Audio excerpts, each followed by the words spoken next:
لیکن آپ نے جیسے کہا کہ ایک طرف قتل ہو رہے ہیں، اسیسینیشنز ایک طرف ہو رہی ہیں، ابھی ان کی طرف سے کوئی اٹیک یا کوئی پالیسی ایسی نہیں آئے گی کہ پھر دوسری طرف بھی اسیسینیشن شروع ہو جائیں؟ اور ان دونوں گروپس کی لڑائی میں ٹی ٹی پی کہاں کھڑی ہے؟ ٹی ٹی پی تو اس وقت الگ بیٹھی ہوئی ہے، وہ نہیں اس کا جنگ کا حصہ نہیں لے رہی. اسے پتہ ہے کہ اگر اس نے داعش کے ساتھ سائڈ کیا تو طالبان جو ہے، گورنمنٹ جو ہے وہ اپنا ہاتھ اٹھا لے گی اور پھر پاکستان کو کھلی چھٹی مل جائے گی ان کو اٹیک کرنے کی. اس لیے وہ اور یہی وجہ ہے کہ طالبان ٹی ٹی پی کو کچھ نہیں کرتے. ان کو ڈر ہے کہ ادھر نہ مل جائیں، اور وہ ایک تھریٹ ہے. وہ ملے نہیں ہیں مگر تھریٹ ہے. مگر یہ جو اسیسینیشن ہوئی ہے خلیل کی ان کابل، دیٹ تو داعش نے اس کو کہا کہ ہم نے کیا ہے. اب میرا نہیں خیال داعش نے یہ کیا ہے، یا ہو سکتا ہے داعش کے اندر کوئی لوگ ہوں جن کو کہہ کے تو کروا دیا ہو کسی اور نے. Because he was not a threat to the Daesh. I mean, he was a rehabilitation minister. یہی تھا نا، ریفیوجیز کے لیے تھا. تو اس کے ساتھ داعش کو کیا ان کے ساتھ تکلیف ہو سکتی ہے بغیر حقانی نیٹ ورک. نہیں تو جو آج کا اٹیک ہے اس کا کلیم ابھی تک جو اطلاعات ہیں ان میں تو کوئی سامنے نہیں آیا. کوئی کلیم کرے گا؟ نہیں، کلیم کرتے بھی ہیں لوگ، نہیں بھی کرتے. کلیم کرنے کے ریزنز بھی ہوتے ہیں. کبھی تو صرف کوئی ایسا ان نون گروپ ہوتا ہے، وہ اپنا نام کو شہرت دینے کے لیے کلیم کر لیتا ہے، حالانکہ ان کا تعلق نہیں ہوتا، کیا انہوں نے نہیں ہوتا، مگر وہ نام اپنا لے کے. مگر یہ جب اس قسم کی کلیئرٹی کے ساتھ پتہ نہیں چلتا نا، تو پھر آپ سمجھیں کہ اس کے پیچھے سازش ہے اور وہ اوپنلی اپنا ہاتھ نہیں دکھانا چاہتے. ٹھیک ہے. اچھا سیٹ صاحب، صرف یہاں حملہ نہیں ہوا بلکہ ہم نے دیکھا کہ کوئٹہ میں بھی اور کوہاٹ میں بھی اٹیکس ہوئے ہیں. اس سے پہلے بلوچستان میں بھی حملے بڑھے ہیں.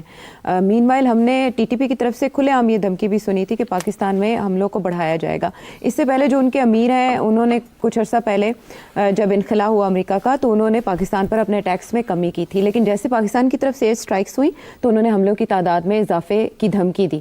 آپ کے خیال میں اس دھمکی کو معمولی سمجھا جانا چاہیے؟ آنے والے وقتوں میں اس میں اضافہ ہوگا یا مذاکرات فوری طور پر آگے بڑھانے چاہیے؟ مذاکرات تو ہوں گے نہیں، ڈیڈ لاک. مجھے نہیں نظر آتا کہ پاکستان کی حکومت اور ٹی ٹی اے جو ہے ان کے درمیان کوئی ایسے مذاکرات ہوں گے جس کے ساتھ بلوچ انسرجنسی کو روک دیا جائے گا، انڈیا کا ہاتھ کم ہو جائے گا اور ٹی ٹی پی کو بھی روک دیا جائے گا. مجھے نظر نہیں آ رہا. مجھے یہ معاملہ ریزالو ہوتا نظر نہیں آ رہا. چائنا بھی ابھی کوئی رول ادا نہیں کر رہا. پاکستان کے سارے روٹس بند پڑے ہیں اور ایک دوسرے کو ٹرسٹ نہیں کر رہے. اور یہ جو اسیسینیشن شروع ہو گئی ہیں اس کے ساتھ اور بھی ڈسٹرسٹ بڑھ جائے گا، اعتماد اور بھی کھوئیں گے. اور مجھے ایسے لگتا ہے کہ یہ کچھ عرصے تک یہ اس قسم کی بومبنگ کیمپین چلے گی اور اسیسینیشنز بھی ہوں گے، ٹارگیٹڈ اسیسینیشنز ہوں گے. مجھے کوئی ابھی سلوشن نظر نہیں آ رہی. اور اس سے افغانستان میں خانہ جنگی ہو سکتی ہے؟ خانہ جنگی نہیں ہوگی، مگر اگین وہاں کیونکہ وہ افورڈ نہیں کر سکتے. ہاں، دے ول آل لوز آؤٹ.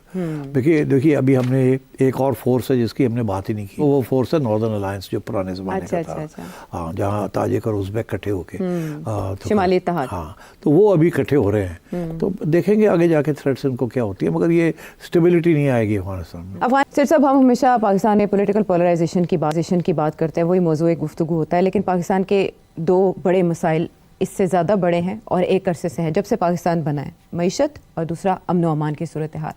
پاکستان نے دہشت گردی کے خلاف جنگ بھی لڑی، لیکن اس کے باوجود ہم دیکھ سکتے ہیں کہ کلا کما نہیں ہوا ان عناصر کا جو پاکستان کے لیے ہمیشہ تھریٹ رہے ہیں. اب 2024 کو مہلک ترین سال قرار دیا گیا تھا، ایک دہائی کا پاکستان کے لیے، جس میں 2500 سے زائد افراد جو ہیں وہ شہید ہوئے. سیکیورٹی پرسنلز بھی ان میں ہیں، باقی سویلینز تھے. لیکن اب 2025 کا جیسے آغاز ہوا ہے تو حملوں میں شدت آئی ہے. جنوری کو میں اچھا خاصا اضافہ دیکھا گیا حملوں کی تعداد میں.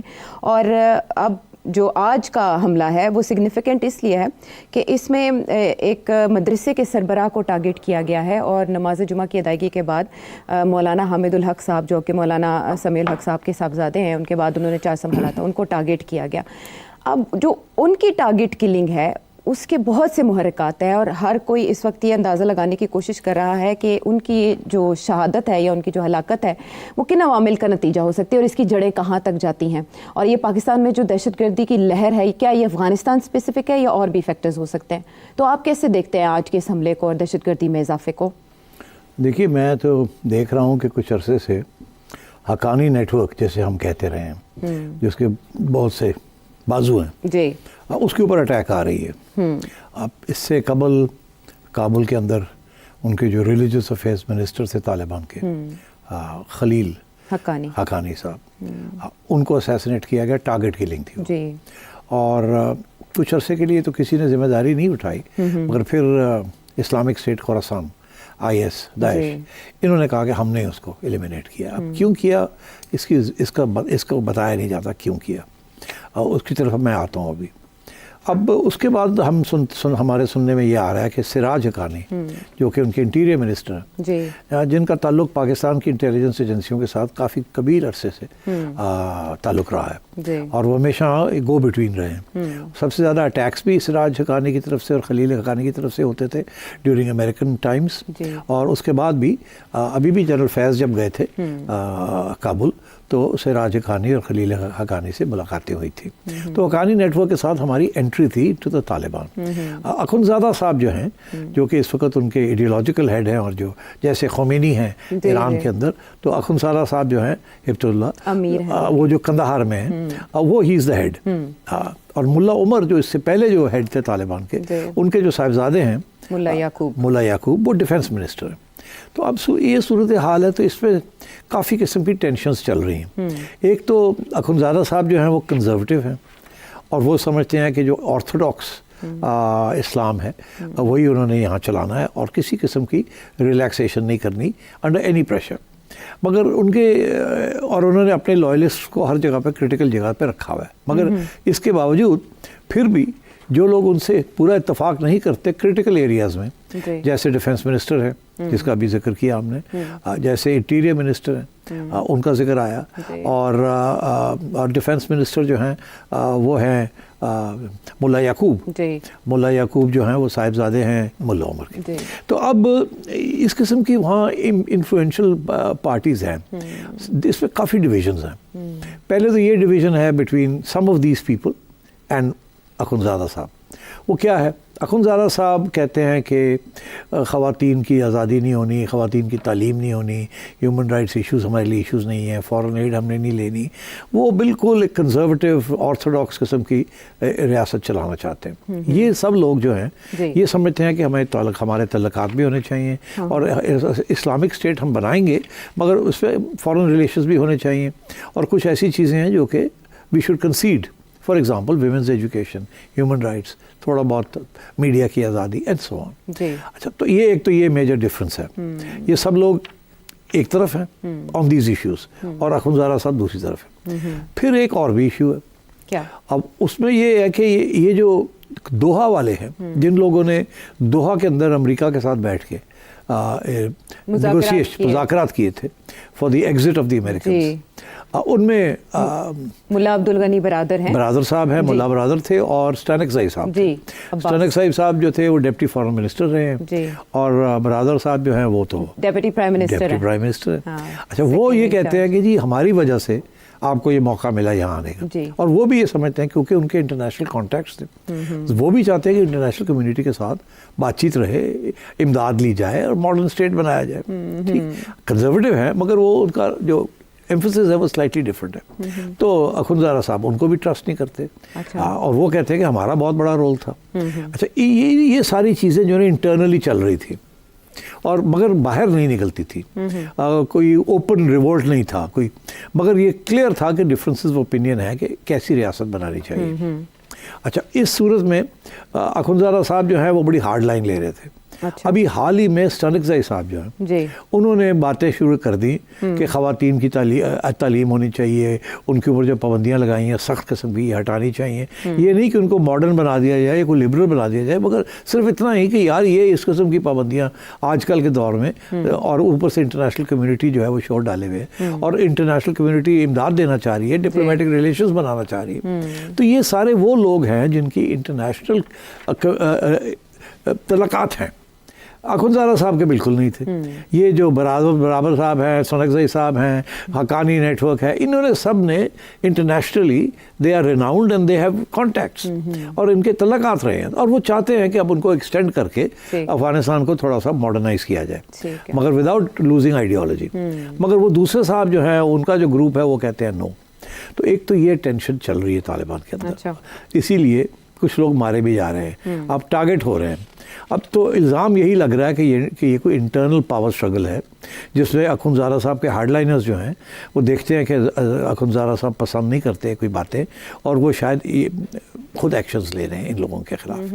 دوسری طرف اب سنک رضوی صاحب جو ہیں, جب انہوں نے یہ بیان دیا کہ تعلیم ہونی چاہیے بچوں کی, اور میں نہیں اگری کرتا جس قسم کی پالیسی کی جا رہی, تو اخندزادہ صاحب نے ان کی گرفتاری کے وارنٹس ایشو کر دیے, اور وہ UAE چلے گئے, اور وہ انہوں نے ڈیفنس منسٹر کے ساتھ مل کے اپنے آپ کو نکلوا دیا وہاں سے. تو ڈیفنس منسٹر صاحب جو ہے ملا یعقوب, اور وہ بھی اب نظروں میں آ گئے ہیں اخندزادہ صاحب, کیونکہ انہوں نے سنک رضوی صاحب کو نکال دیا.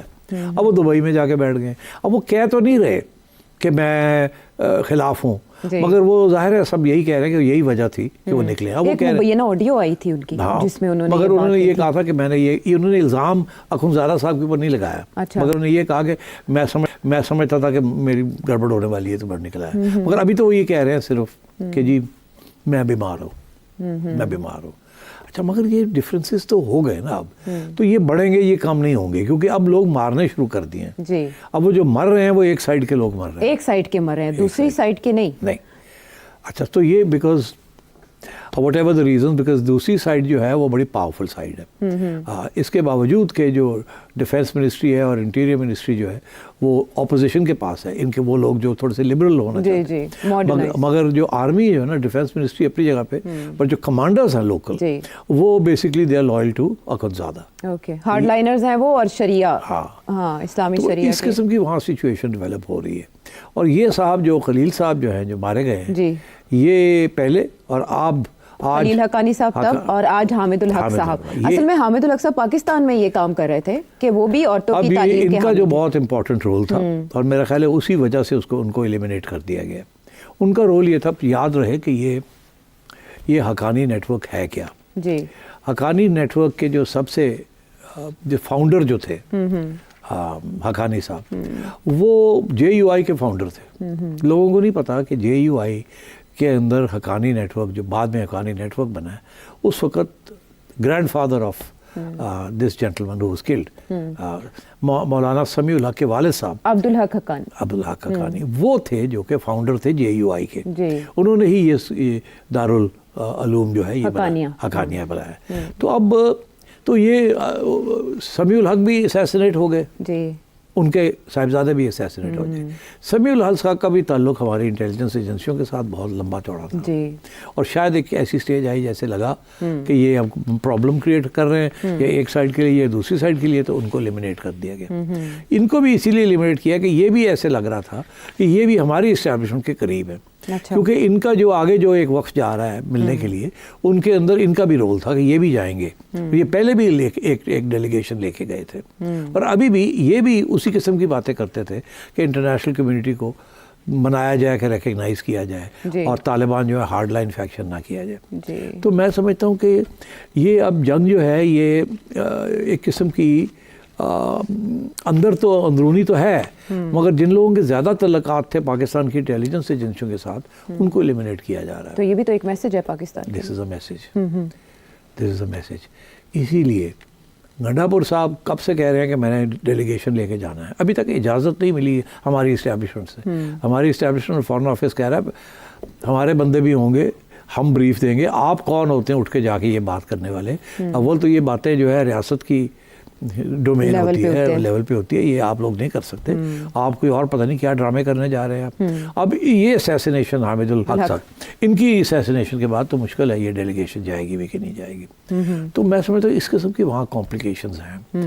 ایک تو TTP کا مسئلہ ہے, پھر اسلامک اسٹیٹ خوراسان کا مسئلہ ہے, پھر اخندزادہ صاحب کا مسئلہ ہے, پھر یہ گروپ جس میں سب مختلف وجہ کی ریزنز کی وجہ سے مختلف لوگ ہیں جو کہتے ہیں کہ انٹرنیشنل کمیونٹی کے ساتھ تعلقات بنانے چاہیے, اتنی آرتھوڈاکس پالیسیز نہیں فالو کرنی چاہیے, تھوڑی سی لبرلزم شو کرنی چاہیے, اسپیشلی ان ایریاز میں جہاں انٹرنیشنل کمیونٹی انوالوڈ ہے. آج بھی اگر آپ خواتین کے اوپر اتنی سختی نہ کریں تو بہت انٹرنیشنل کمیونٹی کی طرف سے بڑی امداد آنے کے لیے تیار ہے آپ کو. اب یہ ان کو اس بات کی سمجھ نہیں ہے, اور پھر یہ جو ساری انویسٹمنٹس ہونی ہے وہاں, اس کے لیے بھی تو آپ کو چاہیے نا انٹرنیشنل کمیونٹی کی سپورٹ. یہ تو خود تو کر نہیں سکتے. نہیں کر سکتے. تو میں سمجھتا ہوں کہ یہ Afghanistan is going through a very dangerous stage. ایک تو انٹرنیشنل کمیونٹی کو وہ ساتھ نہیں لے کے چل رہے ہیں, دوسرا یہ ہے کہ پاکستان کو انہوں نے دور کر دیا ہے.